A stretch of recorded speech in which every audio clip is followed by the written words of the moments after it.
अस्सलाम वालेकुम दोस्तों, आज की इस वीडियो में हम बात करने वाले हैं हमाद बिन खलीफा यूनिवर्सिटी की तरफ से स्कॉलरशिप के बारे में। आपको मैं इसमें बताऊंगा कि क्या एलिजिबिलिटी क्राइटेरिया होगा, कैसे आपने इसमें ऑनलाइन अप्लाई करना है और कौन से लोग इसके लिए एलिजिबल हैं। सारा कुछ आपको इस वीडियो में बताऊंगा, तो आपने इस वीडियो को एंड तक जरूर देखना है। अगर आप चैनल पर नए हैं तो चैनल को जरूर सब्सक्राइब कर लें, मैं इसी तरह की वीडियो वगैरह अपलोड करता रहता हूँ। तो चलिए दोस्तों, वीडियो को स्टार्ट करते हैं। अब यहाँ पे अगर आप देखें, ये मेरे पास इनकी ऑफिशियल वेबसाइट है hbku.edu.q। एक कतर की यूनिवर्सिटी है हमाद बिन खलीफा यूनिवर्सिटी, जो कि टॉप रेटेड यूनिवर्सिटी में आती है। अब यहाँ पे बेसिकली इसकी जो डेडलाइन है इंटरनेशनल स्टूडेंट के लिए वो 1 फरवरी है।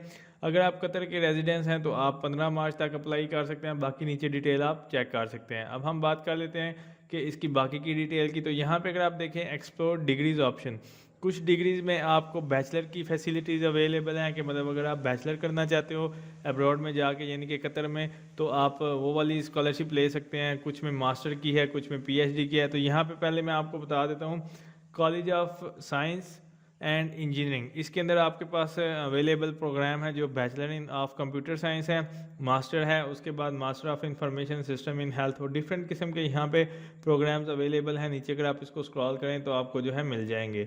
इसी तरह हम बात कर लेते हैं जो जो प्रोग्राम अवेलेबल हैं, जैसे कि college of humanity and social sciences में अगर आप देखें तो यहाँ पे आप चेक कर सकते हैं। नीचे इस तरह से प्रोग्राम, इसमें मास्टर अवेलेबल है और यहाँ पे आप नीचे इसको स्क्रॉल करके चेक कर सकते हैं। पीएचडी भी इसमें अवेलेबल है।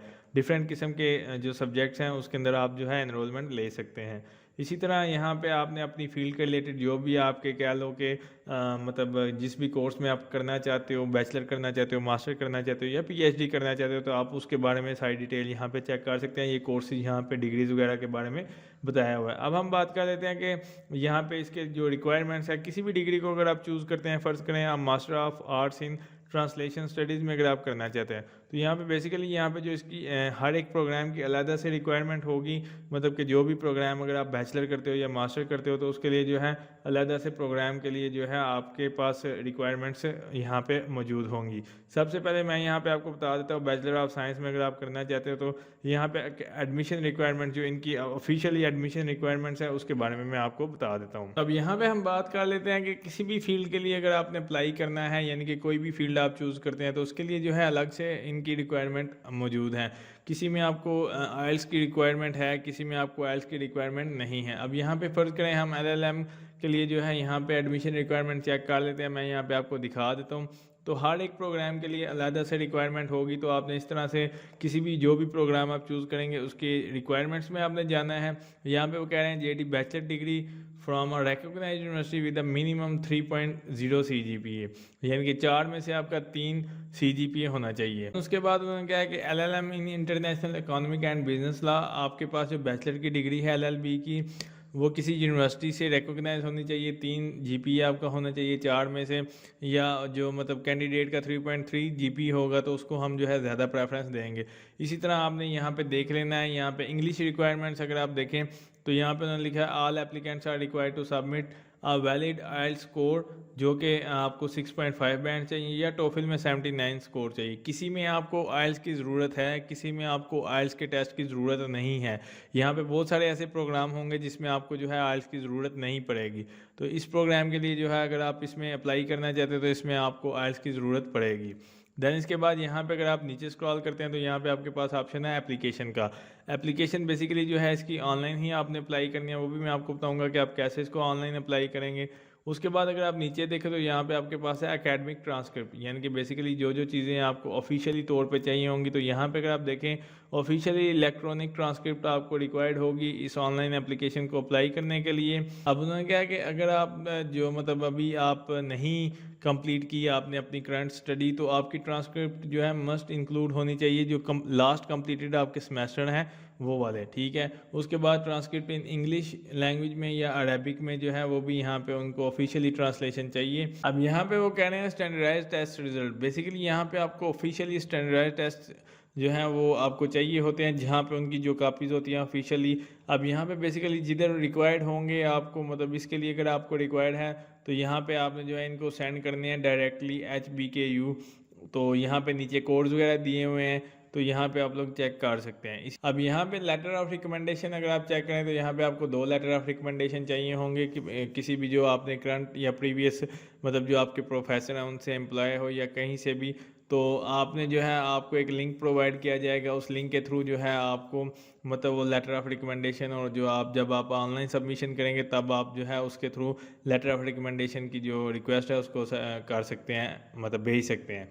देन यहाँ पे पर्सनल स्टेटमेंट है और इंटरेस्ट है, तो यहाँ पे बेसिकली यहाँ पे पर्सनल स्टेटमेंट 300 से 500 वर्ड्स आपने लिखने हैं, जिसके अंदर जो है आपने इंट्रोड्यूस करवाना है अपने आप को। उसके बाद टॉपिक्स वगैरह के यहाँ पे उन्होंने क्या topics that may be discuss include, बाकी ये सारी चीज़ें यहाँ पे आप लोग देख सकते हो। पर्सनली प्रोफेशनल गोल्स आपके क्या हैं, पर्सनल एकेडमिक कैरियर हिस्ट्री वगैरह सारा कुछ जो है आपने इसके अंदर कंप्लीट करना होता है। तो कुछ इस तरह से आपने 300 से 500 वर्ड्स के अंदर अंदर पर्सनल स्टेटमेंट, ये हर एक स्कॉलरशिप के लिए तकरीबन सेम ही होती है। उसके अंदर सबसे पहले आपने अपने आप को इंट्रोड्यूस करवाना होता है, दैन उसके बाद आपने उस एजुकेशन सिस्टम के बारे में बताना होता है कि यानी कि अगर आपको ये स्कॉलरशिप दी जाए या आपको ये स्कॉलरशिप क्यों दी जाए, आप क्यों समझते हो कि मैं स्कॉलरशिप के लिए जो है वो ठीक हूँ या परफेक्ट मैच करता हूँ। तो ये चीज़ें आपने जो है एक पर्सनल स्टेटमेंट में बतानी होती है। अब यहाँ पे हम बात कर लेते हैं रिसर्च प्रपोजल की। रिसर्च प्रपोजल बेसिकली एलएलएम वालों के लिए ज़रूरी है, यहाँ पे उन्होंने मेंशन किया हुआ है 1000 वर्ड। इसी तरह एसजेडी के लिए भी यहाँ पे उन्होंने मेंशन किया हुआ है। कुछ नीचे आपके पास क्वेश्चंस होंगे, आपने इन क्वेश्चंस के मुताबिक तकरीबन 1000 वर्ड्स जो है लिखने होते हैं। तो आपने ये डिपेंड करता है जो भी डिग्री आप चूज़ करते हो उसके लिहाज से जो है आपको ये सारी चीज़ें रिक्वायर्ड होंगी। तो आपने रिक्वायरमेंट्स में जाके सबसे पहले वो देख लेना है, देन उसके बाद मैं आपको बताऊंगा आपने अप्लाई कैसे करना है। अब यहाँ पे रेज्यूमे या सीवी, बेसिकली रिज्यूमे अगर आप देखें तो उसके अंदर जो है आपने सबमिट करवानी है एक कॉपी रिज्यूमे की, ठीक है।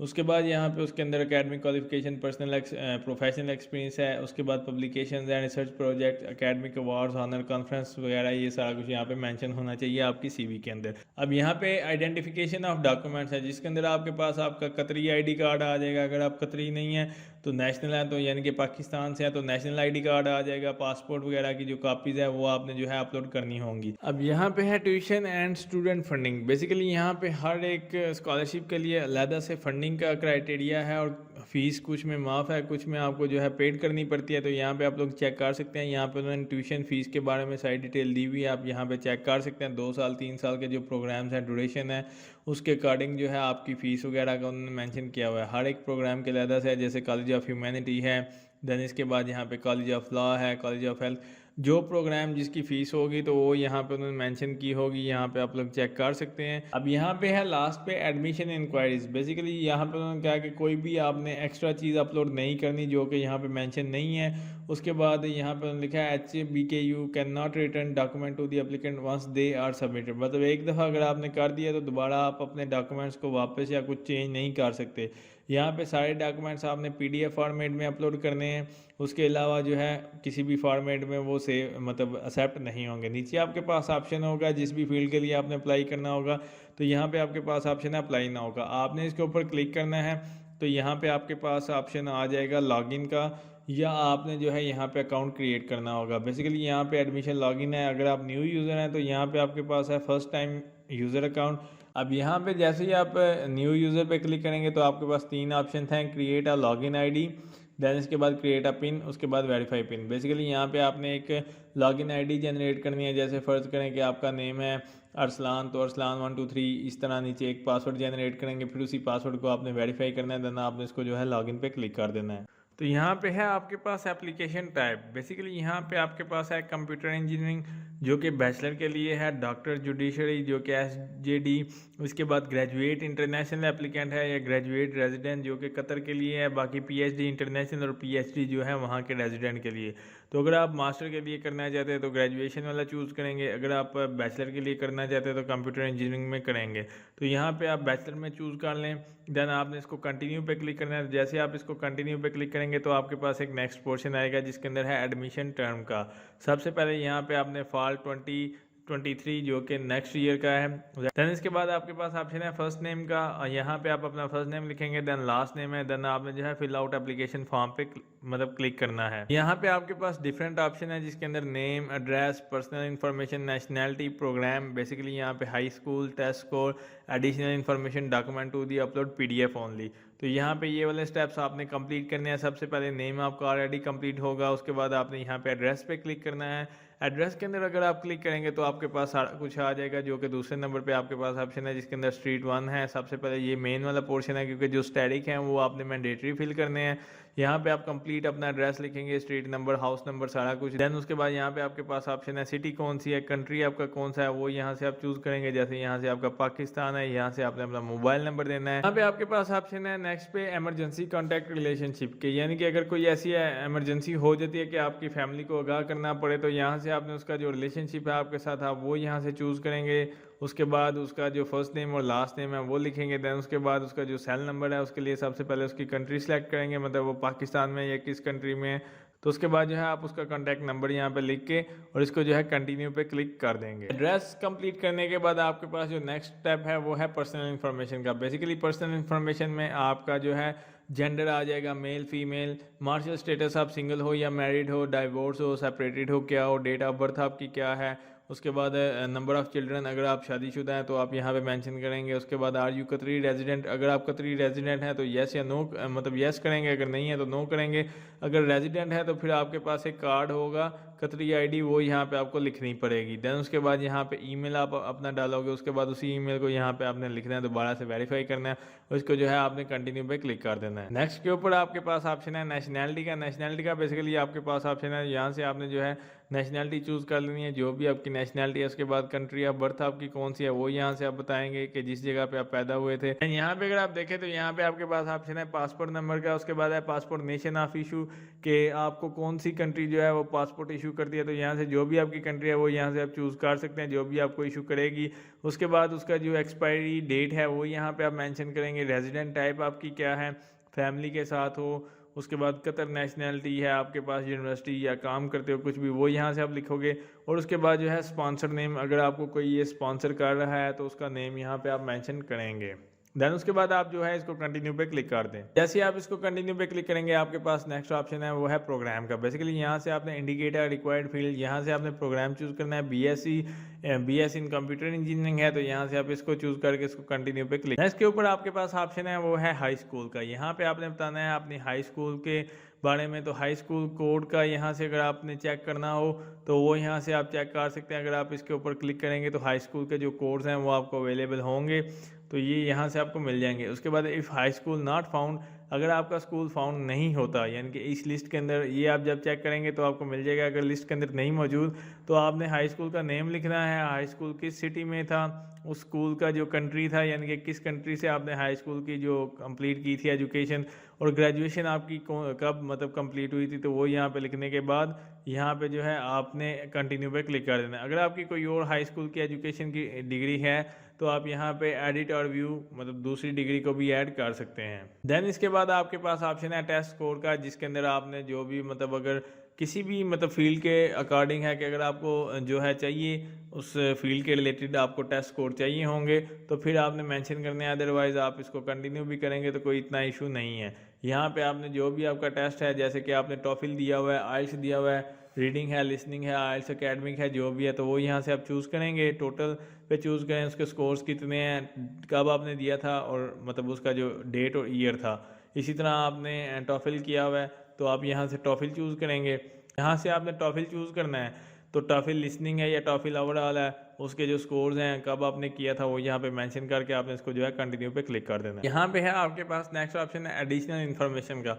बेसिकली यहाँ पे कुछ क्वेश्चन हैं जिनके आपने आंसर देने हैं कि मतलब अगर आपने पहले कोई आउटरीच किया है प्रोग्राम जो कि हमाद बिन खलीफा यूनिवर्सिटी करवा रही थी कुछ इस तरह से, तो अगर आप इसको नो करेंगे तो ठीक है, अगर आप इसको यस करेंगे तो आपको डिटेल देनी पड़ेगी। इसी तरह फिर ये है कि अगर आपने मतलब कोई प्रीवियसली एडमिशन लिया था HBK यूनिवर्सिटी में तो अगर उसकी मतलब सारी डिटेल यहाँ पे अगर यस करेंगे तो आपको देनी पड़ेगी। ये सारे क्वेश्चंस आपने देख लेने हैं। फिर उसके बाद लास्ट पे है कि आपने इस स्कॉलरशिप के बारे में कैसे सुना था, सोशल मीडिया से सुना था, वेबसाइट से सुना था, या अदर्स कोई इस तरह की फैसिलिटी थी जिधर से आपको पता चला। तो उसके बाद ये फिल करने के बाद आपने इसको जो है कंटिन्यू पे क्लिक कर देना है। ये वाले क्वेश्चंस आपके जो है मैंडेटरी हैं, जिसके साथ स्टैटिक लगा हुआ है, तो इनके आंसर आपने लाजमी कर। और जो इस एप्लीकेशन का लास्ट प्रोसेस है वो है डॉक्यूमेंट्स टू दी अपलोड, और ये सिर्फ PDF में आपने अपलोड करने हैं। अब यहाँ पे आपको मैं बताता चलूँ डॉक्यूमेंट टाइप है, यहाँ ये वाले सारे डॉक्यूमेंट्स आपको जो है रिक्वायर्ड होंगे, जिसके अंदर आपको पासपोर्ट की कॉपी रिक्वायर्ड होगी। अगर आप कतर के रेजिडेंट हैं तो कतरी आईडी कार्ड की ज़रूरत होगी अगर आप मतलब वहाँ के रेजिडेंट हैं, अदरवाइज़ आपको ज़रूरत नहीं है। देन उसके बाद आपकी ट्रांसक्रिप्ट, ग्रेजुएशन स्टेटमेंट है, वो सारा कुछ यहाँ पे रिक्वायर्ड होगा। पर्सनल स्टेटमेंट आपने जो है वो लिखी होगी, वो भी आपने अपलोड करनी है। सीवी जो मैंने आपको बताया था, जो जो चीज़ें उसके अंदर रिक्वायर्ड हैं वो वाली सीवी भी आपने अपलोड करनी है, और ये सारी चीज़ें आपकी पीडीएफ में होनी चाहिए। साइज़ यहाँ पे आपको मेंशन किया होगा सारा कुछ, तो वो यहाँ से आपने डिटेल पढ़ लेनी है, और ये सारा कुछ जो है आपने पीडीएफ फॉर्मेट में अपलोड करना है। उसके बाद इंग्लिश प्रोफिशिएंसी जो मतलब आइल्स वगैरह या टोफिल के जो टेस्ट स्कोर है अगर रिक्वायर्ड है, यानी मतलब जो जिस भी फील्ड के लिए आप अप्लाई कर रहे हो, तो वो यहाँ पे आप अपलोड करेंगे। ग्रेडिंग स्केल्स क्या हैं वो, उसके बाद ये वाले एसएटी और एक्ट वगैरह के ये वाले सर्टिफिकेट्स वगैरह भी आपने यहाँ पे अपलोड करने हैं। तो इस तरह से जो है आपने अपने डॉक्यूमेंट्स यहाँ से जो भी मतलब आप अपलोड करना चाहते हैं उसको चूज़ करेंगे, और यहाँ से आपने चूज़ फाइल अपने कंप्यूटर से या मोबाइल से जिधर से भी हैं तो क्लिक करेंगे, देन उसको जो है आपने अपलोड कर देना है। अपलोड करने के बाद आपने इसको कंटिन्यू करना है, और आपकी सारी एप्लीकेशन आपके सामने आ जाएगी जब आप इसको कंप्लीट करेंगे। उसके बाद आपने इसको एक दफ़ा रीड आउट कर लेना, और उसके बाद जो है आपने इसको सबमिट करवा देना। उम्मीद करता हूँ दोस्तों आपको वीडियो अच्छी लगी होगी। अगर अच्छी लगी है तो उसको लाइक कीजिए, शेयर कीजिए, और मेरे चैनल को ज़रूर सब्सक्राइब कीजिए। शुक्रिया।